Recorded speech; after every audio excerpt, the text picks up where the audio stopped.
And so Jesus gets into this teaching that's like, hey, if your eye causes you to sin, then you should pluck it out. If your hand causes you to sin, you should cut it off. Again, not speaking literally, but using this hyperbolic language to say sin is serious. It's causing you great harm.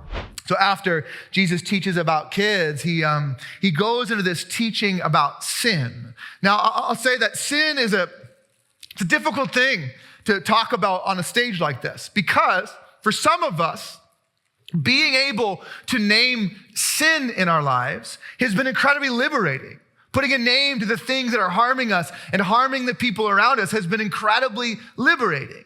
Now, for others of us, some of us grew up in a world where this idea of sin was given to us like a yoke upon our shoulders, or like a monster we could never outrun, something that would always keep us from being everything that we've been called and created to be.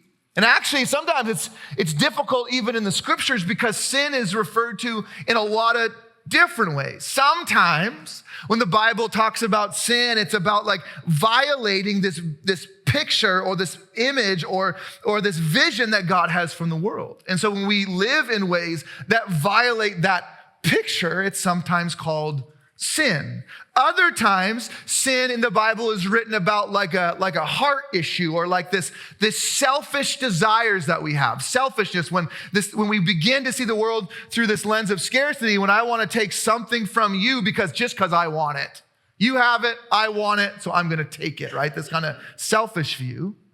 And then that plays out, this selfishness plays out in the world, so that when you're selfish and I'm selfish, it causes all kinds of dissent between us. Sometimes sin is talked about in that way. Other times, sin is talked about almost like it's like a sickness that we have. Those of you with kids in school really understand this, right? There's like this cesspool that we send our kids to every day, where that kid's sick and that kid's sick, and then their sicknesses combine, and it's creating all this new disease and sickness, and then we invite that back into our house, and then we all get sick, right? It's like this sickness that continues to spread and cause problems. And so sin in the scriptures, it almost like encapsulates all of it. It kind of holds it all together. And so Jesus gets into this teaching that's like, hey, if your eye causes you to sin, then you should pluck it out. If your hand causes you to sin, you should cut it off. Again, not speaking literally, but using this hyperbolic language to say sin is serious. It's causing you great harm. It's causing great harm in our world and in people you love and care about too. It violates this picture that God, this image, this kingdom that Jesus is teaching about. It's somehow in all of this that there's this selfishness that I have that often is anti somebody else, and there's selfishness that you have that is often anti me, and that's causing problems between us. And so oftentimes this sin, it almost feels like it's getting wildly out of control, like something we just can't keep up with. And no matter how much we try to not send our kids to be around other kids, eventually they get it and I get it too. It's really serious. And so I wonder sometimes if Jesus was maybe teaching in the same way, but today he might say things like, if your phone is causing you to sin, you should get a flip phone instead. If your bank account is causing you to sin, you should give away all of your money. If power is causing you to sin, you should divest all your power and let someone else have it for a while. If your past is causing you to sin, you should do the hard work of healing from it. If that relationship is causing you to sin, perhaps you should end it. If those feelings, those memories, that stress, or that job is causing you to sin, perhaps you should. You get the point? Now, to suggest that we should get rid of our phones and get flip phones might sound extreme or hyperbolic. But I do think we should take these things seriously, right? That if your phone is causing you to sin, perhaps you should get that app off your phone. If your bank account is causing you to sin, perhaps you shouldn't give away all your money, but a season of maybe some irrational generosity might be good for you. If power is causing you to sin, that perhaps divesting some of that power and beginning to share it with other people might be healthy for you. Are you kind of catching the point? That Jesus wants us to take this sin in our lives and in our life incredibly seriously. And we should really consider what we should do about it, because it's causing great harm in our lives and in the lives of others. And Jesus kind of frames all of this is not just about me as an individual, but in this communal sense. It's kind of like this farmer who has 100 sheep. And sin has somehow caused this sheep to go astray. And the farmer leaves the 99 to go out and reconcile with the one, to bring them back into the farm. It's not just about some kind of like moral purity, but this reconciliation that is at the depth of the heart of God. One of the challenges with this word sin, I think too, is like how individualistically we look at it. In this text here, this word sin, and I don't speak Greek, so I'm going to do my best here, but in the original writing, that this word sin is this word like, it's hamantano. Hamantano is kind of how it is said. That's actually terribly said, okay? But that's the word. I can read it, but I can't say it, right? That's the word. And sometimes in translations that are translated really literally, like we're going to take the Greek word and put an English word next to it, right? It would say, if someone has sinned, go to them, and then the passage continues, right?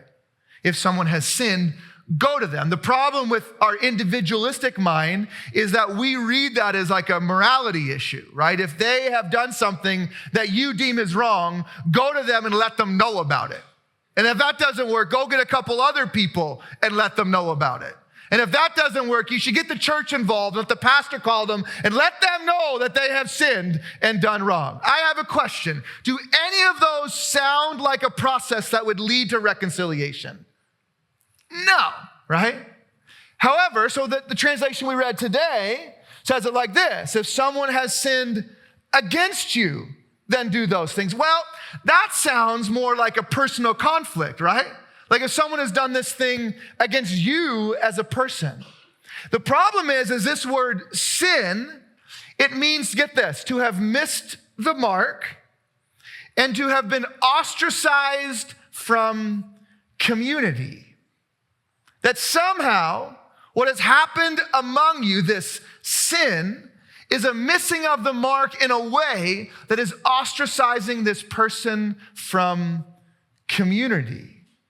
It's causing them to be isolated from community, which makes a ton more sense in the context of the teaching.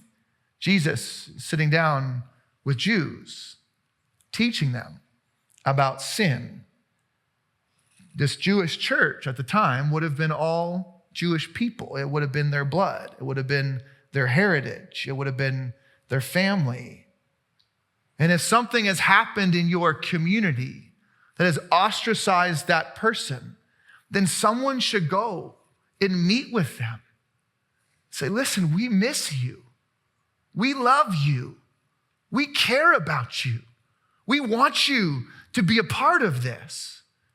And if they don't receive it, maybe you could go get a couple other people who also miss them, who also love them, who also long for them to be reconciled to the community, to go and meet with them and say, hey, we miss you. We love you. We hate that this has gotten between us. We'd love to have you be a part of us again. And then if that doesn't work, then maybe you'd go to the church, not a gathering like this, right? Where hundreds of people will come on a Sunday and listen to the pastor talk, but a gathering of people, a group of people deeply tied to a heritage. It's like, then maybe you could go to the church, because then maybe they'd believe it. No, they'd never take me back. What if the elders of the community, the church, came and said, hey, would you come back? We miss you. We love you. We want you back. See the difference? That this sin has very much affected and infected our lives and causes isolation in our world. The heart of this is reconciliation, not guilt and retribution. It's kind of like this farmer. who has 100 sheep, and one of them finds itself isolated from the sheep. And the farmer goes out and finds that sheep and is so full of joy when that sheep can be reconciled to the farm. This is why this teaching doesn't make sense in cases of abuse and power dynamic. If you've ever been abused inside of a church setting, and someone has told you you need to go and face your abuser because of these words, that's not what Jesus is saying. And that's wrong. And I'm sorry.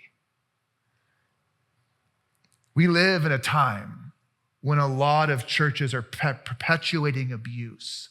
And this text is literally in their institutional policy. And it's terrible. And it's wrong. And I'm sorry. This is about reconciliation, not power dynamics. Fair enough?